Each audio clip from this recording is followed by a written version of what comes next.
Hey everybody, Aaron Cowan, Sage Dynamics. This video is going to kind of be an expansion of last week's video, the last video we did on verbal commands.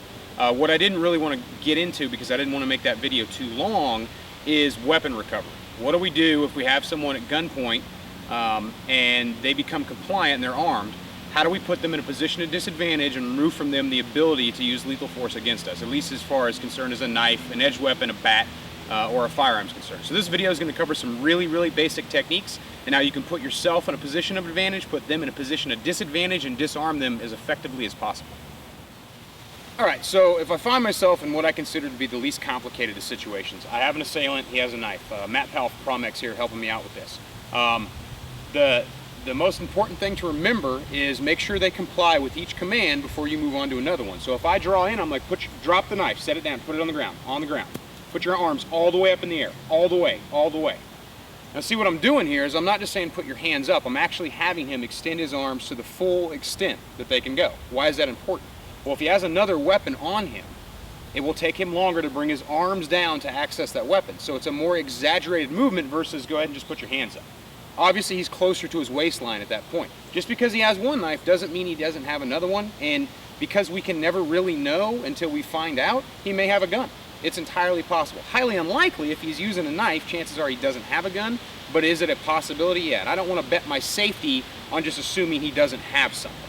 So I'm going to get his hands all the way up in the air. Now at this point, like we talked about in the verbal command video, if he decides to turn and run, can I use force against him? Highly unlikely. There are certain circumstances where it may be warranted, but for the sake of just basic instruction, we're not going to get into that. You have a pretty good description. Call law enforcement, let them know what happened, you have the weapon, and you can just, go on with your life from there, no harm done. So he's got his hands all the way up. Do I want to hold him? Just like in the last video, is it a personal crime or a profit crime? If it's a profit crime, he asked me for my wallet, my car keys, whatever. I've never seen this guy before. If he bolts, do I know him? Do I think I'm going to run into him again? Unlikely. Possible? Unlikely. What if it's a coworker or a disgruntled ex-girlfriend, ex-boyfriend, what have you? That's someone who knows me. That's a personal crime. Chances are they were going to use force against me for personal reasons. I want to hold that person at gunpoint for law enforcement if possible. So how do I put him in a position of disadvantage and keep myself in a position of advantage? Well, the easiest thing to do is go ahead and go to your knees. Cross your ankles. This is a textbook position of disadvantage. I can hold him here in this position. I can keep his hands straight up in the air, or maybe have him put them on top of his head, or what have you. Now, obviously, the weapon is an easy access for him. Just for the sake of instruction, that's where it's at. In the real world, what you'd want to do is have him throw it somewhere, or have them take 10, 15, 20 steps back before you put them in this position. Obviously, I would not want the knife right where it's at. Now, thinking of the world in 3 dimensions, how can I increase my position of disadvantage just from right here? The easiest thing to do is just move offline to him. And don't look at me, look forward. Don't look at me. At this point, if I'm comfortable, I can have a witness call 911, or I can pull out my phone and dial 911 and just put it on speaker. I don't want to be standing here with the phone in because I'm still keeping him at gunpoint. Again, can I shoot him? Highly unlikely. Probably not. If he makes a movement towards me, if I feel like he's going to use lethal force against me, then I can go back to the gun. Another thing I want people to remember is do not talk with the gun. If you want him to go down, don't do this. Keep the gun on him right where you want your rounds to hit if he doesn't comply. Once he's disarmed and you're reasonably a little bit more comfortable with the situation, bring the gun back in to open up your field of vision, especially when he's in this position of disadvantage, because if I'm still aimed in on him, I can't see a lot what's going on down here because the gun is blocking my peripheral vision. Okay, so now I'm dealing with a firearm. Drop the gun, put it down, down. Put the gun down, on the ground. Okay, firearm is obviously a little different than a knife because with the knife, he's got to physically close that distance with the knife to injure me. Whereas all he has to do is put his hands on that firearm and he can hurt me. Now, not everything is going to occur in such an open environment, so I need to keep that in mind. I need to be prepared to recover that weapon if I have to in close quarters. So in this situation, all I'm going to do is be arms straight up in the air, turn around. Go down to your knees. Cross your ankles. Sit back on your ankles. At this point, same position of disadvantage. It's going to be very hard for him to turn and attack me. Is it possible? Absolutely. There's another position of disadvantage I can use. I'll get into that after this one. At this point, I can recover the weapon. I can come in, recover the weapon. What should I do with the weapon? Well, I want to render it safe. Matt, you can go ahead and get up. If you've done your wounded arm drills, if you've done your single hand manipulation, you know how to render the weapon safe. I just simply drop the magazine and use something on my body to rack the weapon clear. Now I'm reasonably sure it's a safe weapon. At this point, if I have to, I can throw the weapon somewhere else as long as it's going to be somewhere relatively safe or at least out of his reach while I continue to hold him at gunpoint and wait for the proper authorities to show up. If there's a witness available, they can call 911 or I can call 911 myself. Those are the two best case scenarios of weapon retrieval, weapon recovery. Should you have them just throw a loaded firearm? I don't recommend it. Now, all modern guns have anti-drop safeties. So, most guns, reasonably sure if you drop them when they're loaded, they won't go off. You don't know the condition of his weapon. You don't know if he's done anything to it. You don't know if it's third or second hand. If it's a cheap manufacturer like a Jennings Jam-O-Matic or some of the other $60 pawn shop guns, you don't know if he drops it, if it's going to go off or not. So I highly recommend that you actually have them slowly put the gun on the ground. If it's already in their hand, just have them go with it. You can have them unwrap their grip and hold it by the index and the thumb finger, set it down barrel first, and then lay it over, pointed away from you. That's probably the best way to do it. And now we're going to get into how to recover weapons. Okay, in the hopefully unlikely event that you have to recover the weapon from their body. And this is a little exaggerated, but based on my personal experience in law enforcement, this is a pretty common place, either the front or the back, for someone to keep a gun, someone in the criminal element. And obviously, professionals carry their guns in holsters. So it's going to be what we call area immediately accessible to hands, which is the waistband. The first thing I need to do is get his hands away from that gun. Put them straight up in the air, straight up in the air. Do not move. Okay, now I've got a lot of options here. Each one is a little bit better than the last. The first thing I want to do is force some kind of position of disadvantage. I've already shown you the kneeling position. The kneeling position is probably the best position to use to recover the weapon in this manner. Now, I can just step in and grab the gun, right? But what can he do if I do that? He can immediately grab my gun and then we're in a wrestling match. Do I want to do that? Absolutely not. So what I want to do, go ahead, turn around slowly. Keep your hands straight up in the air, straight up in the air. I'm going to go ahead and put him in that kneeling position of disadvantage. Go to your knees, cross your ankles, sit back on your feet. Now from this position, I know he's not immediately accessing the gun, and if he does, I can use lethal force based on what I reasonably assume he's going to do reaching into his waistband, because I've already identified the fact that there's a gun there. Again, if there's any witnesses around him, get them out of the possible line of fire, make sure they're contacting 911, kind of giving them an idea what's going on. Put your hands on the back of your head. At this point, I need to recover the weapon. How best to do that? Well, the simplest method is to just step in, get a firm grip, roll him, and then I can just reach down in front of his body and get the gun.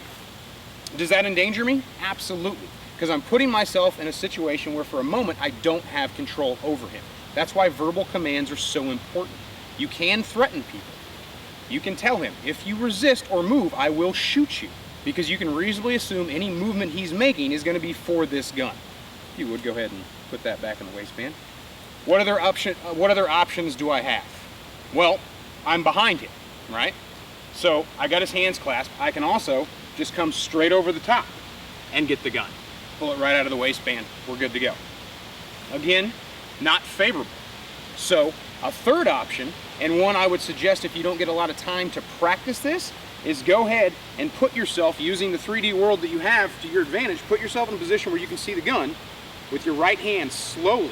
Leave your left hand on the back of your head. Index finger and thumb grab the handgun. On the slide, pull it out of your waistband. Set it in front of you. Now I've put the weapon where I can recover it. At this point, I can have him stand up or shuffle to the side or what have you, and put myself in a position where I can recover that gun. That is your third option. Are there more options than that? Absolutely. You kind of really just have to use your imagination. If you go ahead and put it back in your waistband, Matt. The most important thing to remember is if you're going to recover the weapon, hands behind your head, interlock your fingers, get a firm grasp here and put him in a position of disadvantage. I can lean him against my knee like this. Now I have to release his hands or holster my gun to get his gun. Which one do you think is more reasonable? Me personally, if it's just me and I'm out by myself, I want to keep my means of immediate self-defense available to me in this situation. So I'm going to release his hands momentarily to get the weapon. And now I can move back and go from there. All right. So let's just say defense of a third party situation like that. I happen to come across the scene. I reasonably believe that this person is going to use that weapon unlawfully to hurt someone, or in any way a variable. I find myself in an altercation or some kind of confrontation with someone where I find out that they have a firearm and I need to take that firearm from them. Obviously because I'm in fear for my life. I don't know how you might find yourself in this situation, but just because it can happen, I'm going to address it real quick. Firearm in the rear of the waistband. Is it similar to the front of the waistband?